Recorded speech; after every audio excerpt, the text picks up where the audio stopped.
Girish, BC, please. Good morning, everybody. It's my privilege to give a brief introduction on Dr. Sindura Ganapathi. Dr. Sindura Ganapathi works as a Deputy Director on the Global Health Division at the Bill and Melinda Gates Foundation. Sindura joined the foundation in 2012. His work has largely focused on research and development agenda around maternal, neonatal, and child health to improve conditions which together account for approximately 70% of the under 5 mortality and significant morbidity also. Before becoming Deputy Director, Sindura served as a Chief of Staff to the President of Global Health. In this capacity, worked as a thought partner to the President to help run the Global Health Division. He is also interested in One Health topic that brings together animal and human health sectors for innovations. As part of this, he coordinated the integration of Foundation's human health and animal health strategies, including the launching Foundation's first Grand Challenges Exploration topic in this area to source innovations. Before joining the Gates Foundation, Dr. Sindura worked in the National Institute of Environmental Health Sciences, NIEHS, where his research focused on ion channel physiology and inositol phosphate biology. Dr. Sindura grew up in a rural household near Sagar, Shivamogga Estate in India. His educational background includes degree in veterinary medicine from Bangalore Veterinary College, Masters in Veterinary Pharmacology from Indian Veterinary Research Institute, IVRI, followed by a PhD in Pharmacology and MBA in Penn State University. Also, very recently, Dr. Sindura has joined as Principal Scientific Officer in the Prime Minister Office of Government of India. For the next 2 years, he will be focusing on animal husbandry and One Health for the benefit of people and farmers of India. It's our privilege to have Dr. Sindura here for this webinar. And now I leave this platform to Dr. Sindura's presentation. Over to Dr. Sindura. Thank you, Dr. Girish. Can you hear me now? Yes, I can hear you very clear. I can continue. Very good. And can you see the slide? Yes, we can. Thank you. Very nice to be talking to all of you, and really an honor to go after Dr. Tippeswamy, sir. And I never had the chance to meet you, and it's a strange way to meet you over Zoom, but I'll take that. And very good to be with all of you, teachers, administrators. My talk is going to be slightly different focus than Tippeswamy sir. ಅವರು ಸುಮಾರು ಹೇಗೆ ಪಾಠ ಮಾಡೋದು, ಹೇಗೆ ಕರಿಕ್ಯುಲಮ್ನ ನೋಡೋದು ಅದ್ರ ಬಗ್ಗೆ ಹೇಳಿದ್ರು. I have been asked to focus on students. So I'm most excited about focused on students related topic in terms of possibilities, career opportunities, and what are all the things one could do after veterinary degree. And this topic is very interesting and close to my heart because I have been through ups and downs in my career like most of the people. And when you're sitting in those benches listening to veterinary lectures, those were some of the most difficult periods for me. And I wanted to share my career path, the struggles I have had, decisions I have made, and people I have seen taking different paths. And my hope is you as students find some connection, and you're able to associate with it and see what you could all possibly do when you graduate and move beyond your career. And I have one request. This is well past my bedtime, and hopefully I won't fall asleep. But for all the students who are listening, I would really appreciate if you could make this interactive. I give a lot of talks. I've given talks in rural India, Europe, US, the best of the universities. But I always get energized by seeing students in the audience or themselves, and this is somewhat challenging. So you could help me by asking questions, challenging my thoughts, or just interacting and posting comments. That's the only request I have. Um, Before I'll switch the order a little bit. I'll just talk about what I do at Gates Foundation and what Gates Foundation does, because many of you may not know. And through that, I will probably be able to convey what are things I was able to do with my veterinary background. Um, Gates Foundation has this belief that every person deserves a chance to live a healthy and productive life. And it's funded by the personal wealth of Bill and Melinda Gates and Warren Buffett. So together they contributed about $65 billion.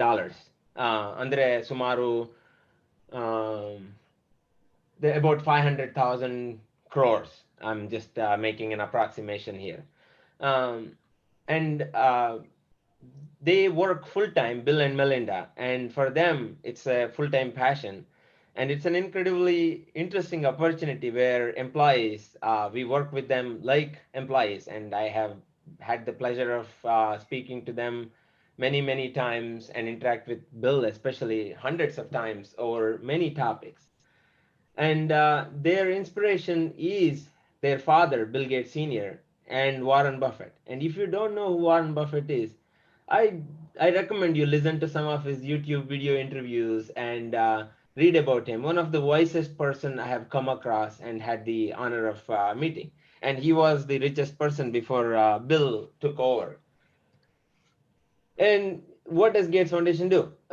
It gives away money, about $6 billion every year. In the last year and this year, we are going to be giving about out $6 billion, which is about 25,000. Yeah, about 25,000 crores, and that goes into improving human health, goes into poverty eradication, education, and mainly focused on places where they are not really served by private sector or government to some degree. And this is the bottom of the pyramid, the poor of the poorest of the poor. Um, and this slide basically shows a bunch of areas that Gates Foundation works in. Many of you probably have seen polio campaigns in India, which were funded. Malaria is a big area. Infectious diseases like HIV, TB are key areas. And the list goes on. I'm not going to go through each of the list, but each of those squares are areas represent like a team, and they have a set budget, and they go about funding various ways of solving these problems. And sometimes solving problems may require research and development. Now, if you take COVID, we are heavily invested in developing new vaccines, heavily invested in developing drugs, diagnostics, but it's not always R&D, which is the issue. Sometimes delivery. For polio, India eradicated polio not by a new vaccine, but by taking innovative ways to vaccinate and trace disease, model diseases, predict where the outbreak can be, which is all the groundwork of using existing solutions. So uh, foundation works in areas that all the way from R&D through making things available to people who need it. So that's basically where I will stop giving the overview of the foundation and then start more towards the areas that I used to be associated with, because I hope that is of more interest to you, to see someone who graduated as a veterinarian and what all the things are possible. My focus was mostly for the last 8 years maternal child health and nutrition, um, and very little to do with veterinary science, to be honest. And I was focused on funding programs that are how do you improve pregnancy outcomes for pregnant mother, where about 3 lakh pregnant women and about 20 lakh children die in these places every year. I mean, that's a staggering number. And how do you solve that problem? And malnutrition, children getting stunted, wasted, neurodevelopmentally not fully achieving their potential. All of that areas were things that I worked on in various capacities. I joined at the fairly at the beginning level called associate program officer, where you are managing a small portfolio. Then became very recently I stepped down as a deputy director, managing a large portfolio, managing teams of physicians who are trained in Harvard, Stanford, are obstetricians, neonatologists, neuroscientists, and it has been an very interesting journey from being a veterinarian to switch to a completely different area and be able to draw upon the learnings I have taken. I'll come to that actually. Now, these are some projects which to give you a flavor of things that I was involved in or funding or shaping or making happen. What this shows is a pregnant woman who enters the antenatal care, and and on the right side, you see tertiary care, secondary care, or your primary health clinic outpost. What happens often is women don't know that they have a risk. If you think about your own parents or grandparents, they show up the first trimester of pregnancy, and they may have some issues underlying, but it won't get detected. And oftentimes in these places, there isn't even a basic ability to say whether there is an abnormality in a placenta, or whether there are twins, or whether the mother has certain conditions called as preeclampsia, whatnot. So what happens is they show up in places with risk at low level care facilities and deliver and have bad outcome, which is where these 3 lakh number of pregnant women not making it or children not making it come from. And some of the projects that we funded, which these are just a sample. I've been part of hundreds of these kind of projects. Just I thought give you a flavor of things that are done. How do you identify women who are at high risk when they show up in a for antenatal care? Well, you can actually have a better algorithm that identifies mothers who are at high risk by taking a blood sample, or you can use ultrasound, which is very commonly used across developed world, or even private sector or people who are able to afford in India. But very few people at the poorer level are able to access it because it's very expensive and requires training. And one of the technology that I funded was with this ultrasound, which had an entirely new ability to do ultrasound. If you think about ultrasound, it has piezoelectric crystals. So that's, if you put electricity into it, it excites piezoelectric crystals that emits ultrasound waves, and that sees the structure and it gets reflected back, and piezoelectric crystals act as microphones collecting the information back.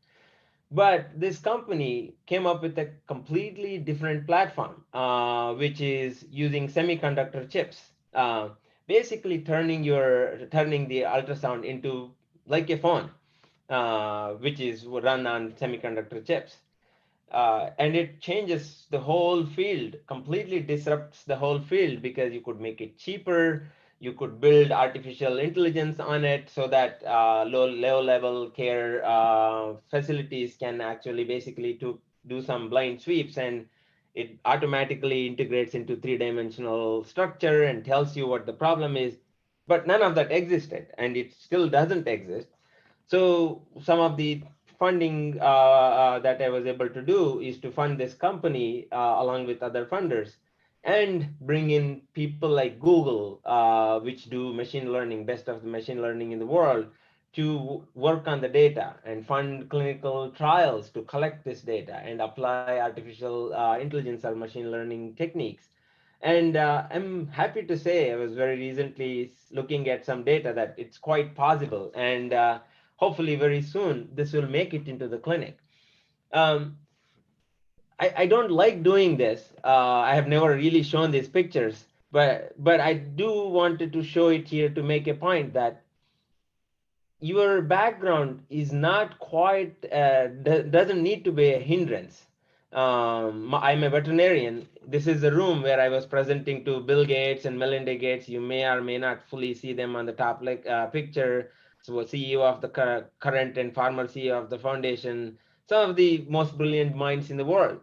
And there I was sitting, a veterinarian with no background on semiconductor chips or artificial intelligence or whatnot. I knew AI, but a different kind of AI. I did tell that to Bill Gates, and he thought that was funny. But I was able to read enough and get up to speed enough that it made it convincing that it's a good technology to be funded, which you need to do to get these things going here. And another example of the project is this. You may not be able to understand. This is called Manhattan plot. Basically, the bottom line in this is what causes preterm birth. And there was a large study that was funded, and it took some preterm birth women who had preterm birth, babies being born too early, and you have that even in animals, and compare it to control groups, do some large studies called genome-wide association studies, basically identify targets that had to do with selenium deficiency, and it made it to NEJM, which is one of the top tiered medical journal. And if it is successful, it's a very cheap solution that can be scaled, and it is being scaled. And these are some of the examples of projects.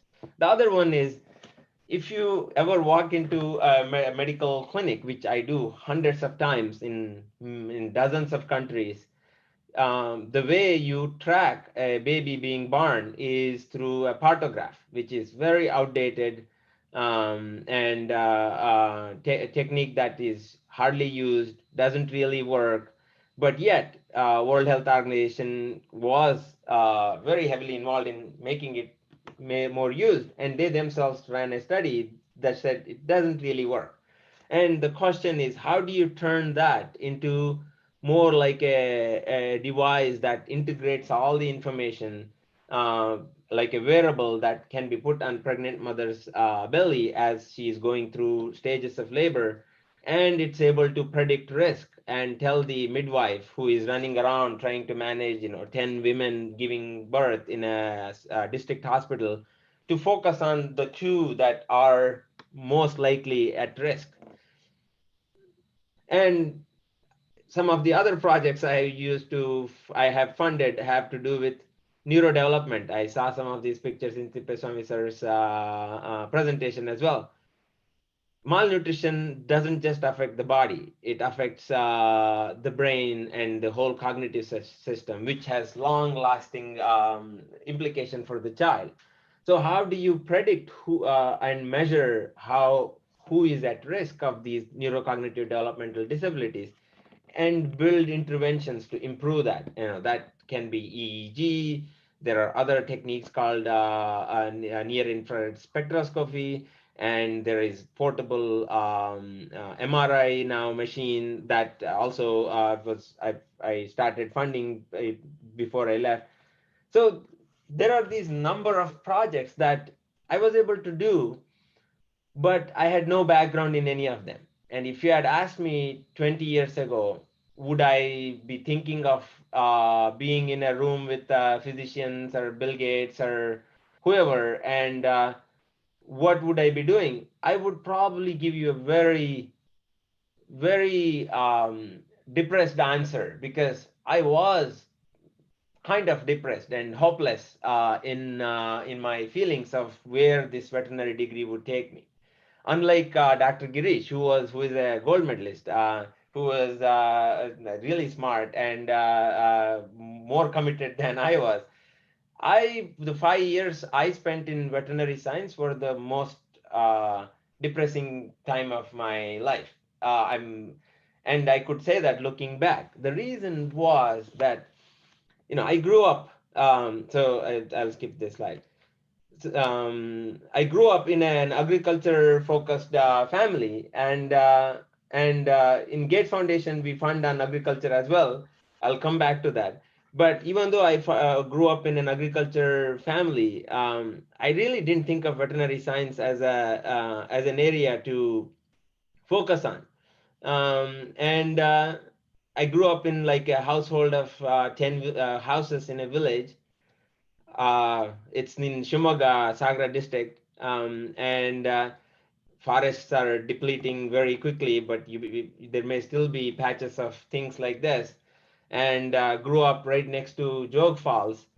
And what you see here is two kids who are sitting on a rock. And actually, they are sitting on a rock right next to this, if you see my cursor, waterfalls.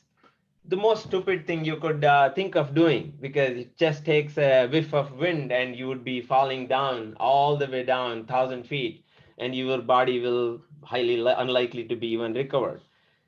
And I was just as stupid as any other teenager. And the reason why I mention this is my birth story or growing up has nothing unusual about it. I wasn't a super smart kid who was excelling in all aspects when I was growing up. My SSLC marks was 78%. Not bad, not really great either.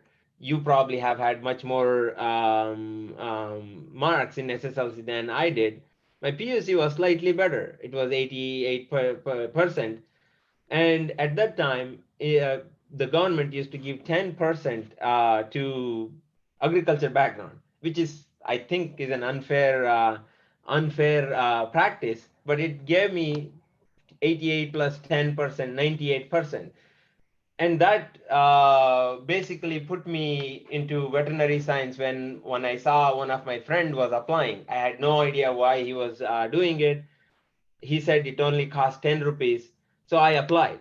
And personally, I was not really interested in veterinary science. Personally, I was interested in physics, but I didn't really have the maturity or courage to go pursue what you want to really pursue.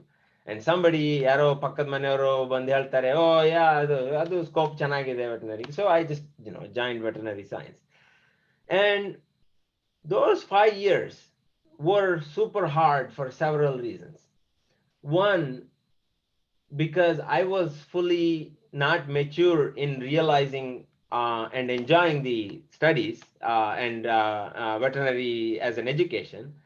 Second, the teaching part, what Dr. Tippeswamy mentioned, I did not enjoy the teaching at all.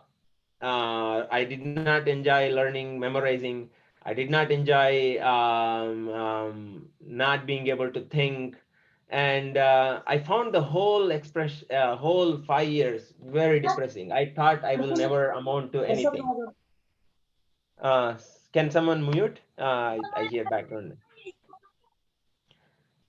And I don't know if one of my colleague, classmate, Dr. Yellappa, is on the call. Him and I used to wander around, and we were told that if you join veterinary science, it's very depressing. There used to be these so-called PFs who would have failed 1 year, and they would have been very upset with their own outcome. And we would look at them and say, oh yeah, this is the whole point is pointless.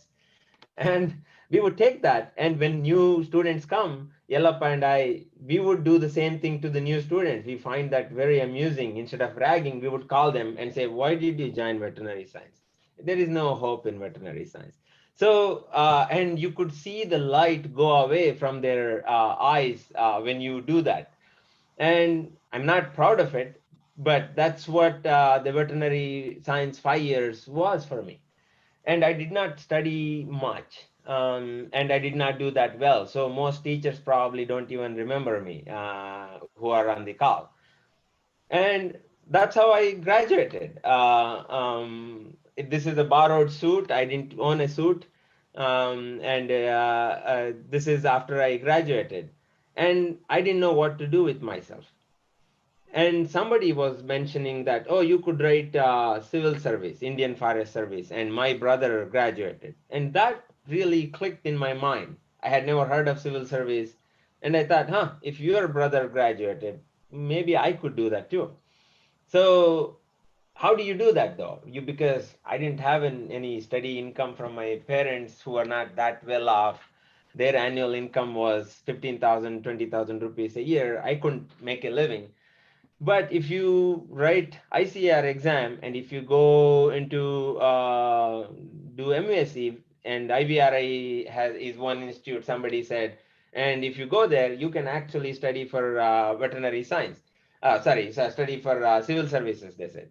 So, okay, so I actually wrote ICR exam just so I could write IFS exam. And I showed up in IVRI. And I have to say, going from Bangalore to a national institute where there were people from all around the country was quite a revelation. And it was quite interesting to see them all from all background pursuing all kinds of different interests. And civil service was a big deal there. And somebody said, well, Indian Forest Service is not that great. You should actually write IAS. And I actually didn't know much about IAS, but I took them by their word. Oh, I'll start writing for IAS. And I prepared for a year with some of my friends, and I got into prelims exam, and I was very surprised because I never thought I could make prelims. And then there is a second step called mains. I wrote that, and I cleared that too. That surprised me even more. Wow, oh, now I thought I can really become an IAS officer. When you are immature, you're either super insecure or you become overconfident. And I went from being insecure to overconfident. And I went up to an interview did okay, but I did not get the final posting. And it was super hard and it was very depressing. For months, I wouldn't eat, I couldn't sleep. And that wasn't the worst outcome. But to me at the time, it looked like a really bad outcome, worst outcome of my life. And most people don't really get into civil service in the first round. And if you really honestly think about it, I did okay, but I didn't have the maturity to see that. And then I did not attempt second time, third time like most of my friends did. And I wrote, somebody said, oh, write GRE exam. You could go to US and do PhD. And you can save some money and they give a lot of good stipend. And that was it. I came to US, wrote GRE because somebody said you can actually save money doing getting stipend. And I had no concept of research. I didn't do it because I love doing PhD. And you can now start to see a path where somebody who is totally lost, somebody who is really going like a driftwood, ಈ ನೀರ್ ಹರಿತಾ ಇರುವಾಗ if ಮರದ ತುಂಡು ಬೀಳತ್ತಲ್ಲ, ಅದ್ ನೀರ್ ಎಲ್ಲೆಲ್ಲ ಹರ್ಕೊಂಡು ಹೋಗುತ್ತೋ ಹಂಗೆ ಮರದ ತುಂಡು ಅಲ್ಲಲ್ಲೇ ಹರ್ಕೋತ ಹೋಗುತ್ತೆ. That's called driftwood, right? So I was more like a driftwood. And I landed here in doing PhD. And those are some years I started to mature. I started to ask, what am I interested in? What am I good at doing? And I started to ask why, and enjoy learning. And that really changed my path afterwards. And after doing PhD, I actually went to do postdoc. And both PhD and postdoc, I did research on ion channels, which Dr. Tippeswamy was showing. I did a technique called patch clamping, which has to do with biophysics, and I loved physics, and that combination was very beautiful, and I really enjoyed that. But I never saw myself like Dr. Tippeswamy as an academic pursuit, becoming a professor or working on in a lab on a focused area. So there were many possibilities for in front of me. Yeah, I could go into several people went into consulting, several people went into work in industry, several people went into work on some of the NGOs, and I landed in Gates Foundation. And it was purely a coincidence. I had no network there. I just saw a job advertisement and I just applied. And fortunate enough, they thought my background is quite interesting. And now it starts to come back, right? So I told you I really hated veterinary science. And when I went to do civil service, I picked veterinary science because I knew that as a topic that I knew something about, but all the other subjects were even more remote for me. But during civil service studies, I wish I used to think back. I wish I studied a little harder, and I probably would have done better. And you believe it or not, I used to find some of these subjects very fascinating when I was studying for civil service. But when I was sitting in these classrooms when I in veterinary college, it was not remotely interesting. And I used to spend all my time playing flute, and most of my friends know me because I played flute. Um, and coming back to joining the Gates Foundation, they saw my background of a veterinarian who did research as an interesting combination. And that probably was the most important part that got me a job at the foundation. And from then onwards, the last 8 years, I have done incredibly well in working in this environment, getting up to speed on a new area, and enjoying what I do, learning about new things, and fully immersed in what you do. So the lessons I took away is it actually doesn't matter what you choose to study unless your heart is in it. It's very hard to make anything out of it. It doesn't matter. A lot of my friends, when I was doing veterinary science, they were doing software engineering at the time. And I used to look at them, and they used to get jobs even before I had even finished the degree. And I used to get super depressed that I will probably never be able to get a job because look at me, I'm third year veterinary science. I have 5.5 years total. These kids have like 4 years, and even in the third year they are getting a job. And then after 5.5 years, people say you have to do a master's degree, which I didn't like doing. That means another 2 years. And some people said, oh, you also have to do PhD. That's another, I don't know, 5 years, 4 years. So you're looking at 11 years of studies before you even have a job. That was by far the most depressing thought. And looking back now, it's the same software engineers, friends who have done incredibly well in their life, but I haven't done that bad either.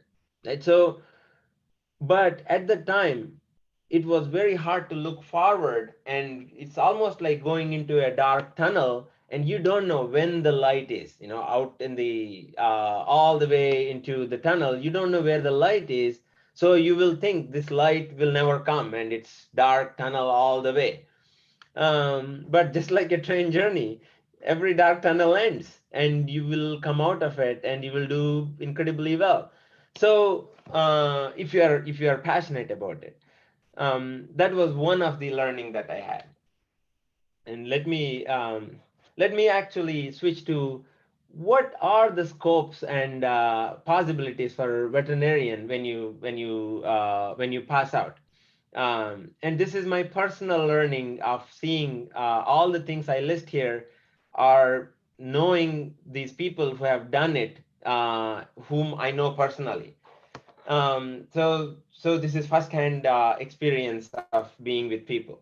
Let's say if you're a veterinarian, let's say you want to stay in India.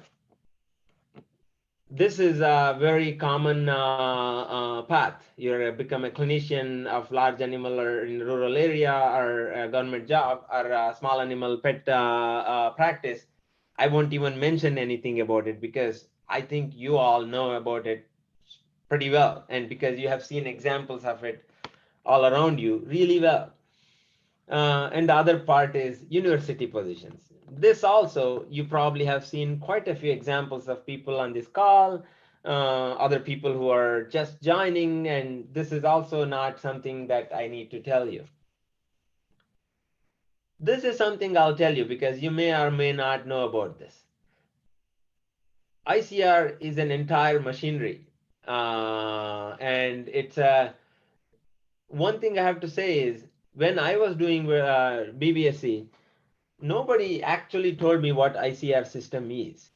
And it's only now that I'm actually rediscovering what ICR system is. There are many research institutes spread across ICR system across India, and and many university systems, and new research programs or new research institutes are being added. So it's a big world in and of itself that you probably don't know fully about, and you should, because that opens up possibilities for how you can think of yourself in a goat research institute somewhere, or a biotechnology institute in Hyderabad or whatnot. And the other part is industry, which you probably know. There are some people who are in among you who have seen people join to a pet food industry, or some dairy industry. But there is a lot more to this word industry than you probably know about. The entire dairy sector is quite fast evolving one, and it has an incredibly rich possibilities for you to join. Just as an example, in Bangalore, there is a company called Stellabs. I don't know if how many of you know about it. If not, you should. That's one company that Gates Foundation actually funded, and they are developing milk value chain, how to apply wearables from a cow to the first collection center to the chilling center to the processing center. Somebody asked a question, what is the scope for AI? I'm giving you a specific example that a company has been launched by a bunch of engineers, and they also have hired veterinarians. I spoke to that CEO, quite a remarkable guy. How do you apply that data from across these to find out the quality of milk from animal to all the way to the processing center? And why do you need to do that? Because if you don't do it, you don't know the quality. And if you don't know the quality, you cannot continuously improve. And to do that, you need to have it a real-time system. And that's what they have developed. And it's quite an that's just one example, and there are so many of these companies coming up in India that you probably have never heard about. And then I already mentioned civil services. I have to say, even though I didn't get into civil services, I'm actually glad that I didn't get in, because if I did, I probably would have missed all this rich experience of coming to US, my mind broadening, meeting some of the most amazing people in the world, working with Nobel laureates, working with people who are just really the best in what they do, and now being able to come back to India and basically working with some of these same civil servants with whom I used to study. Why I mention civil service is that you might think that people who do IAS and clear are some extraordinary people. They're not. And how do I know? Because they were all my friends and we studied together. When I was studying, they thought I was the most likely to clear IAS. And when I didn't clear in the first time, I just gave up. But they just persisted and tried, 3 times or 5 times or 7 times, however many times you are allowed to. And pretty much every single one of them who are seriously trying got one or the other service. So I have now friends who are in pretty much every service across India, which is quite remarkable. And that's why I'm telling you, when you think about these, don't think of those people who clear it as some special geniuses. They are actually average kids like you and like I was. And the problem with our system is you will become like a legend, ದಂತಕಥೆ ಅಂತ ಮಾಡ್ತಾರಲ್ಲ. ಓ ಅವನು ನಿದ್ದೆ ಮಾಡ್ತಿದ್ದ ಆದ್ರೂ full ಎಲ್ಲ ಕೇಳಿಸ್ಕೊಂಡು ಒಂದ್ಸರಿ ಕೇಳಿದ್ರೆ ಅವನಿಗೆ ಮತ್ತೆ ಮರಿತಾನೆ. It's all glorified and legend, making something of a legend because you have succeeded in your career. But at the end of the day, I am just an average student like all of you. And the other part is consulting. I don't think many of you know that there is a consulting industry in India, which is quite vibrant, growing. These are KPMG, Deloitte, and many such, and they largely focus on IT, but they do want people with differing background. And I have met people who come from agriculture side. I have not met someone from veterinary side, but there is no reason why you can't be. It's largely because you don't know that these industries exist and there are opportunities for you to get exposed. Then comes, you may choose to go abroad. And if you choose to go abroad, what are the things you could do? Well, again, entire world is at your feet. I know of people who have gone to Australia, Germany, Canada, many people, US, tons of people, and they have pursued all kinds of different paths. Big one is people think of is industry.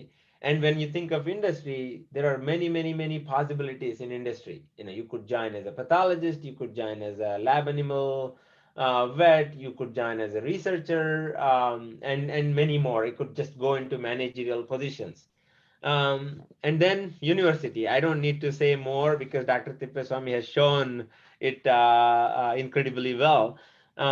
Where you could pursue teaching, research, or a combination, which is more often, or people get certification here and go into lab animal management. Pretty much every university which does research requires these kind of skill sets. And that's a big part of what people pursue. And then people also write an exam called NAVLE here, and you can learn all more about it with somebody who you can invite as a speaker who have done it, where you can basically do the practice, clinical practice here in US or any other country you want to.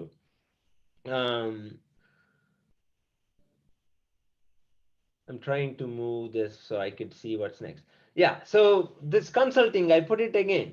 There are some amazing consulting companies in the world, and I'm always surprised how much people don't know about them. These are called Boston Consulting Group, BCG, McKinsey, Bain, Booz Allen. Probably none of the names you have heard about, and they have offices all over the world, including in India. And those are some of the amazing careers paths that people take, and they do ask for people with advanced degrees like veterinarians. And I have met veterinarians who have joined these companies. And in my current job, I actually hire a lot of these consultants, and they do amazing work. And NGOs, there are so many NGOs that work in this field. I don't know how many of you have heard Heifer International. International Livestock Research Institute. If you don't know about, you should know about it. I did not know about them until I joined Gates Foundation, which is crazy because they are one of the premier livestock research institute. They are headquartered in Kenya, Nairobi, but they also have an office in India, and they do research, they do other outreach programs. But your paths don't need to be limited to just veterinary related NGOs. Your skill is quite transferable. That's what I would like to impart. If there is one thing that I hope you as students take away, your skill is quite transferable, and it depends on what you make and what area that interests you, that you take the degree and the thinking that you develop in this studies. And I just put a question mark because I told you I'm only picking a handful of things that just came to my mind, and there are many other possibilities that I'm not showing here. And those are the things that you would want to actually really get to know, so that you really know what are all the possibilities, because possibilities give you hope, and hope gives you enjoyment to do what you're doing, and enjoyment doing what you're doing makes you much better at what you're doing, and it's very connected. So just a few parting thoughts. This is a repeat of what Dr. Tippaswamy mentioned. Learn how to think, not memorize. And this is harder than what you think, actually. I know if you ask me, do I know the number of teeth in a cow is supposed to have when it is 2 years? I don't. But if you give me 5 seconds, I could Google it and tell you. And now, what's unique to you?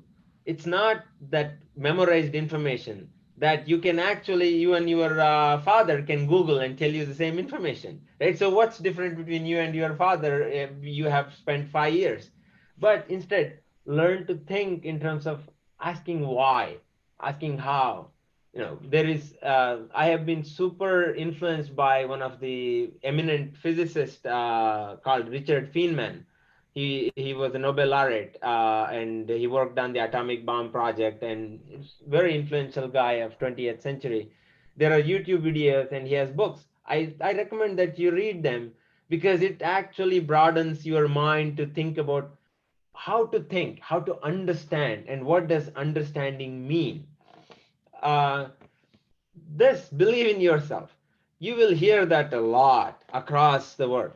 And I have found that to be more like an onion, in that you peel one layer, there is one more layer. And each stage you go through in your career, from veterinary science to all the way till you go through this world, you will see this phrase in different lights and different understandings and different depths of understanding. What does it mean to believe in yourself?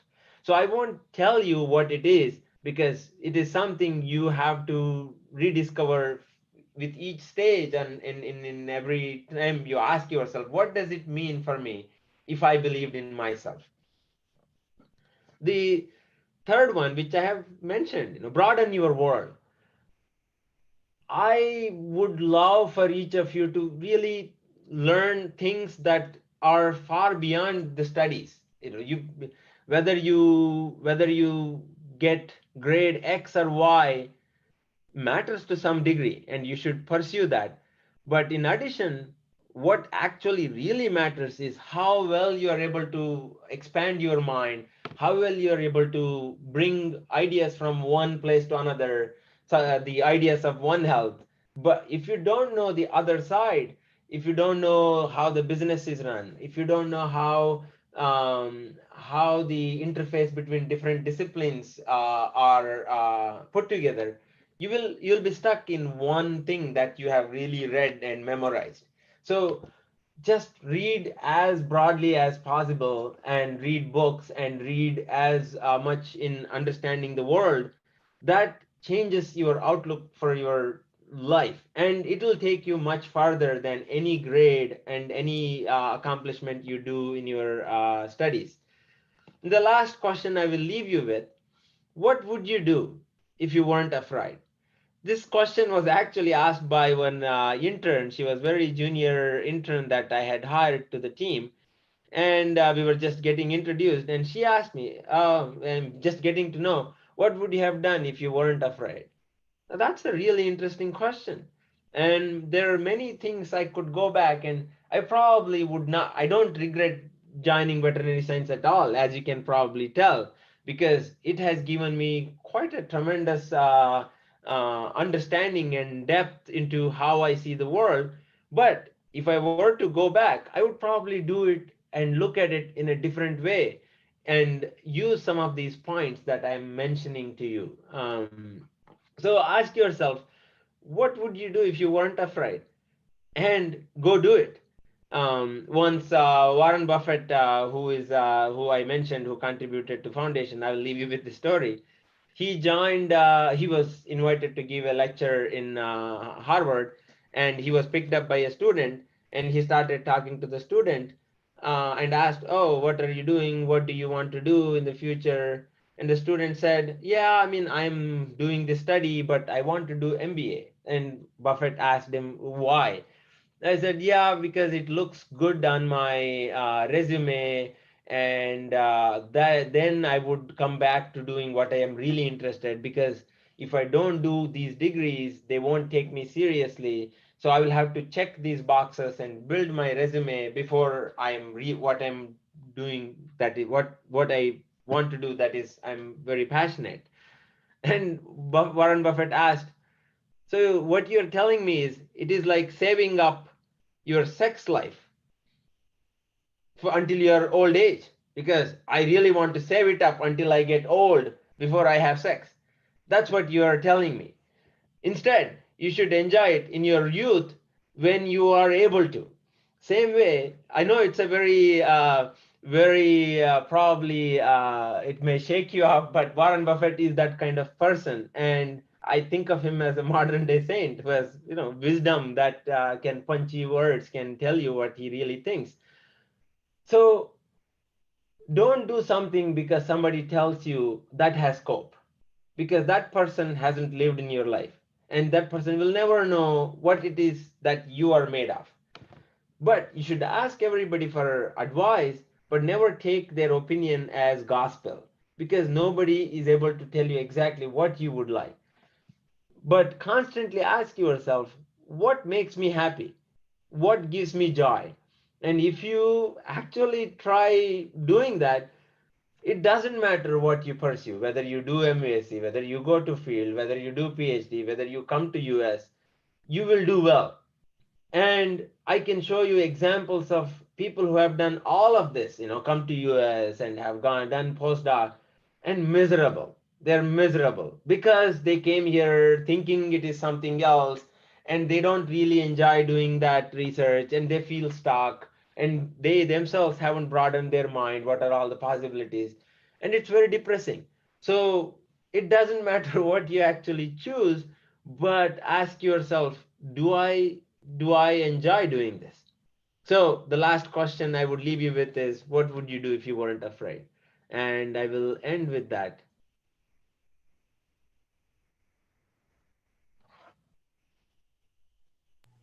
Yeah, thank you, Dr. Sindura Ganapathi, for that very wonderful information, sharing your experience of life, and also giving tips to the youngsters, parting thoughts, whether they really think about it and move forward in their life, their choice.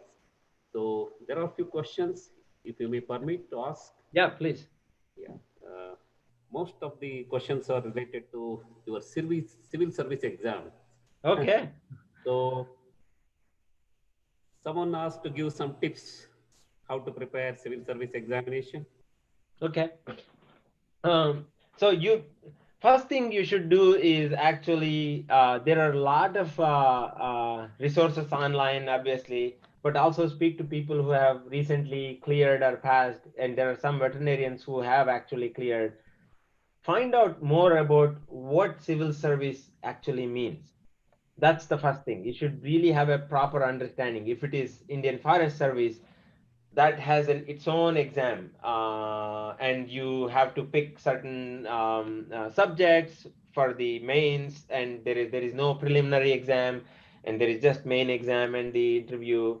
If you pick UPSC, which is a set of services, and that has a different structure. So educate yourself as much as you can on what they actually mean, all as much as you can. If you are an Indian Forest Service, there are some crazy things with these kind of services. For example, if you have flat-footedness, they used to disqualify you. You could have finished and you could have done amazing, and they will make you walk on water, and it's the most stupid thing I have seen. And if you're you're flat-footed, they would disqualify you with very little evidence on why that really matters. The stated matter is you can, have physically that may give you some handicapness, but from a real standpoint, what an IFS officer does, it's a ridiculous constraint. So educate yourself on what actually are these services and what do they do in real life. Then comes, let's say you chose, and then there is state service, same thing. Then choose, once you have chosen, okay, I want to write UPSC. You do want to go into those not as just a hobby. You can do it the first time around. A lot of people write that just to get the feeling. You want to be careful if you only have 3 attempts, just wasting the first attempt as a hobby. If you have 7 attempts, then yeah, one can be just to see how it is. So if you don't want to waste it as and just trying it, you want to almost go into it thinking that this is what I want to do, and be able to have the mental space to focus for at least a year, and more like 2 years. Give yourself solid 2 years. This is what I want to do. So you want to do it so deeply in yourself, because if you hate doing it, why would you sit every day and read it, right? So you have to ask yourself, do I really want to do it? And then coaching is useful, and I have seen many people not really go to coaching, all of that. But the most important tip I will give you is find an environment that supports it. Like, for example, be around people who are preparing. That's why IVRI was a good environment, and IARI is another amazing place where tons of people graduate from UPSC, because that's like 1/3 of them just do that. So that's probably what I would say. There is many more specific things which I can tell you more detail afterwards, or you should actually talk to people who have done it. Okay. Then one more question.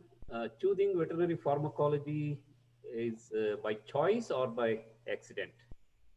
Ah, I don't know who asked this question. It's an interesting question. Asked by one Srinivasan Rajaram. Okay, yeah, no, thank you for the question. I got a really good rank in the ICR exam. I could have chosen virology, which is at that time that was the top choice for all top either biotechnology or virology were like the top choices. But yeah, I told you why I wrote ICR. That wasn't to do MUSC. It was to prepare for civil service. So I picked something that people said is easy. And none of these are good things to do, I'm telling you. And I show up in the veterinary pharmacology division. There was a scientist, and he himself said, "You had this rank. Why did you choose pharmacology? Because this department is not very good. You should have chosen virology." And that made me second guess myself and made me very depressed. So that's how it was, an accident of that sort. I didn't choose pharmacology for MUSC because I like pharmacology, but because somebody said it is easy. And throughout my life, as you can see, in the early years, all of these were immaturities or lack of ability to make decision based that comes from security. That whereas pharmacology, when I came to US, was my choice, and that was a choice that I made, and I really enjoyed that. Okay. One more question. From the point of job opportunity, Yeah. how veterinary science is different from the one graduating from IIM or IIT? As we in veterinary science do study about management and technology, but the students from IIT and IIM are paid more than the veterinary graduates or PGs. Yeah, no, that's a tough question. So how much you are paid is, I think you are only focusing when you say they are paid more at the first level, right? So as soon as you graduate, or as an IAM graduate paid more, or is a BVSC paid more? Obviously, IAM graduate is paid more. And the reason why they are paid more is it's seen as the most premier institute in across management, and they have opportunities to go work in these industries. that are much rich and they are paid, and whether they deserve it or not, that's a different question.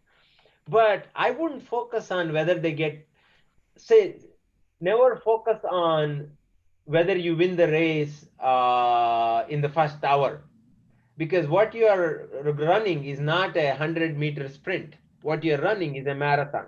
You actually should think in the long term. I gave you the examples of software engineers, right? uh, some of those got jobs that I couldn't even dream of getting that salary 10 years before I finished my degree. Because, by the time I was third year BBSc, they were getting jobs. Then after BBSc, I did MBSc, PhD, postdoc, whatnot. But today, they are still doing the same job. They're coding for Wipro and they're happy with the financial, but not quite fulfilled with what they're doing. And they look at me with envy because they see me having done something interesting and different. And today, from a financial perspective, I have overtaken most of them. Yeah, and I know you all probably want to know how much salary I make. I can't tell you that because it's kind of an uncomfortable thing to say. But suffice it to say, my salary is among the top 1% in the US. So you should not think about whether IIM graduate is paid more as soon as they graduate. Think in long term. And another thing, nothing stops you from going to IIM and doing an MBA. And that's another thing you should actually think about. And doing an IIM MBA for you as a veterinarian gives you one additional extra feather in your cap, like doing PhD, but with a veterinary medicine gave me a leg up compared to most other people here in US citizens for themselves who came to do PhD directly. So it's not, you're comparing something that is only going to make you feel worse, but I'm giving you another way to look at it that probably hopefully gives you more hope. Yeah. Is there any possibility of collaborating the Melinda Gates Foundation with the KVAFSU, that is Veterinary University, Bidar? Absolutely. I actually, Yeah, in terms of so projects. I didn't mention, actually I had those slides, but I didn't want to spend too much time. Gates Foundation funds livestock. It's one of the major programs, and we fund all over. In India, Gates Foundation is funding introduction of sex semen, that many of you are probably in the field are starting to see introduction of that, working with that company, making that cheaper, available, and new sex semen technologies. All of that is one. And in breeding programs, so that's another thing. When I said broaden your mind, how many of you know breeding programs that go beyond just traditional breeding methods? World has moved on. Most of the world now is using genomic selection. You should actually, I mean, this is a plea to the teachers. Teachers should educate themselves and then teach students, and students also need to know what does it mean to do a genomic selection in breeding. And that itself is an entire career path, actually, through research or job opportunities. So we're funding those. The company I mentioned in Bangalore. So for university, you can collaborate on the research side. The bar is fairly high. The research quality needs to be fairly high, but there is nothing to say our university cannot do high quality research. Um, I would also really recommend BIRAC and DBT, with whom we actually fund programs. So that's another way to collaborate. And my new role, I just have small correction to what Dr. Girish mentioned. I'm joining the principal scientific advisor to the Prime Minister, Dr. Vijay Raghavan. He used to be the director of NCBS before, by the way. And then he became DBT secretary, and I'm joining his office to focus on livestock policies and maternal child health policies in India. So working with these institutions are another way to collaborate with Gates Foundation. we don't do things outside of the things that I listed. So the best thing is to probably talk offline on what are the ways we could collaborate in more detail. Yeah, thank you for that. Then one more question. What are the system adopted in overseas, especially in handling of milk in farm to industries and further future perspective in Indian dairying? Ah, yeah, no, that's a very. So I had the opportunity to go visit. There is a dairy in Oregon, which is next to my state, and this is one of the third largest. They said it's the third largest dairy in the world, and they had 55,000 cattle, 93,000 acres land, and you want to guess how many people work in the entire farm? 300. In the entire farm there were 300 people managing everything. So if you there used to be one of the I should have put a picture here, I didn't think of it. It looks like a NASA remote control. This guy is sitting there with 10 monitors. He clicks a button, irrigation system turns on somewhere, and and then they click another button, milk machines run.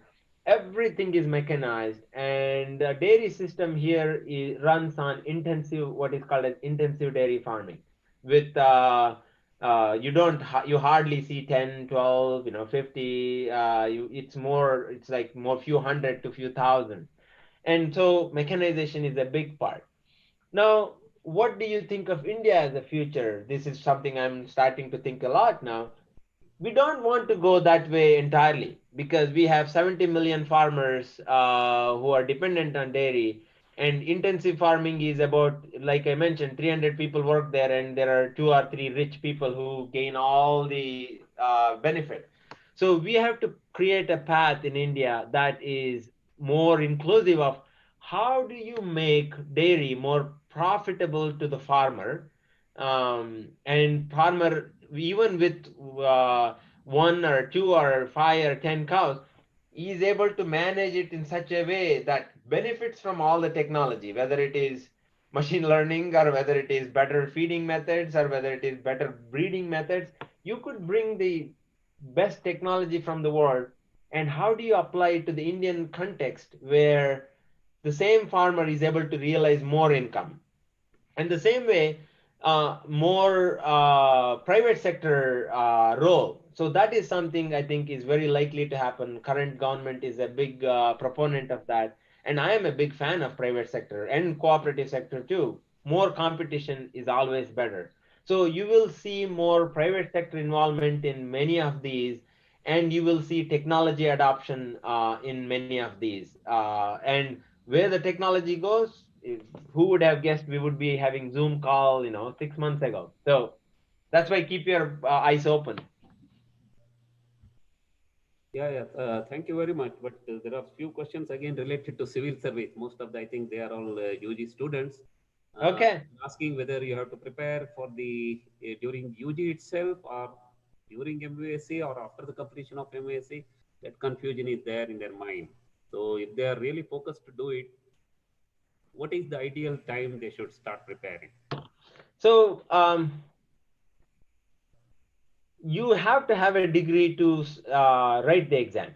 So you cannot actually write the exam legitimately and get the job if you haven't completed your degree. So you do have to complete your degree. And don't be so sure that you want to do UPSC civil service, and so you don't really focus on the study you are doing, because they don't have to be mutually exclusive. If you look at UPSC possibilities, veterinary science is a subject. If you study really well, you will be able to actually take that as one subject, and you have to take one more subject. I took zoology. Many people take very different subjects, physics and mathematics, whatnot. There are different possibilities. So my advice is spend more of your time actually educating yourself on what UPSC is, how do people prepare, and what is required. And once you actually get selected, what is life like, whether I will like to do it, whether I get inspired. So spend more like groundwork, before you start building, you actually clear the ground, build a foundation, and then you start building towers. So don't start with the towers because it crumbles down. So spend on the groundwork when you are in UG, and you will know if that is something so drawing to you, and if you feel like, okay, I need to start now. If you feel that, go for it, but don't do it before you have done the proper homework. That's all I would say. Yeah, thank you. Thank you, Dr. Sindura. Thank you very much for the wonderful session we had. It's a time now for us to say thank you to both Dr. Tippeswamy and Sindura. So, Dr. Jaishankar, please, in the vote of thanks. Okay. Good afternoon, sir. Sir, can you hear me? Yes, yes, yes. Okay, sir. Good afternoon, one and all. Namaste. Sir, it's my privilege to express my gratitude on this special occasion, that is 13th Foundation Day of Veterinary College, Hassan. So the webinar session was excellent with the expert speakers. So nearly 100 participants were benefited from this. And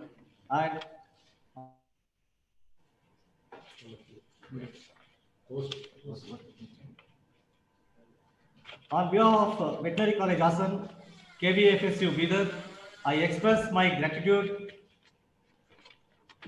to Dr. Tippeswamy sir, Professor, Biomedical Sciences, College of Veterinary Medicine, Iowa State University, USA. Sir, your presentation was excellent, motivational, and inspiring for us, sir. Thank you very much, sir. Thank you.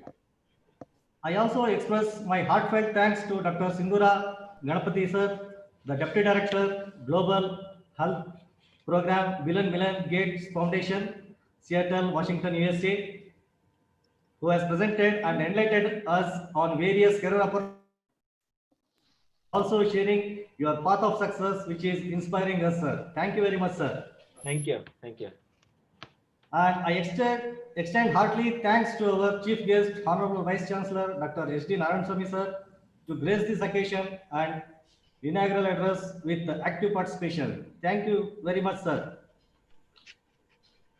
And I also thank Dr. K.C. Virana, sir, Registrar, KVAFSU Bidar, for gracing this occasion and for active participation. Thank you, Virana, sir. And I immensely thank our Dean, Dr. M.C. Shukumar, sir, for his continuous encouragement in organizing various development activities in the college. I thank you very much, sir. Thank you. And I extend my gratitude to the webinar organizers, teaching faculty members, and members from various colleges, veterinarians, non-teaching students, and participants across globe for active participation and made the program successful. So thank you one and all. Yeah, thank you, Dr. Jaishankar. But for the initial hiccups, I think it was a wonderful program we have organized. Hope all the participants, students are benefited out of it. I sincerely thank again Tippeswamy and Dr. Sindura for the late hours, sparing your valuable time on the late hours, addressing us. It's a very, very wonderful moment for all of us. Thank you. Stay safe, stay healthy. Good night for both Tippeswamy and Sindura. It is 2:15 in the morning. Oh, good morning. Okay. Okay, thank you. Stay healthy, stay safe. It was great. It was great. Thank you. Goodbye. Bye-bye. Bye-bye. Thank you. Thank you. Thank you. Thank you.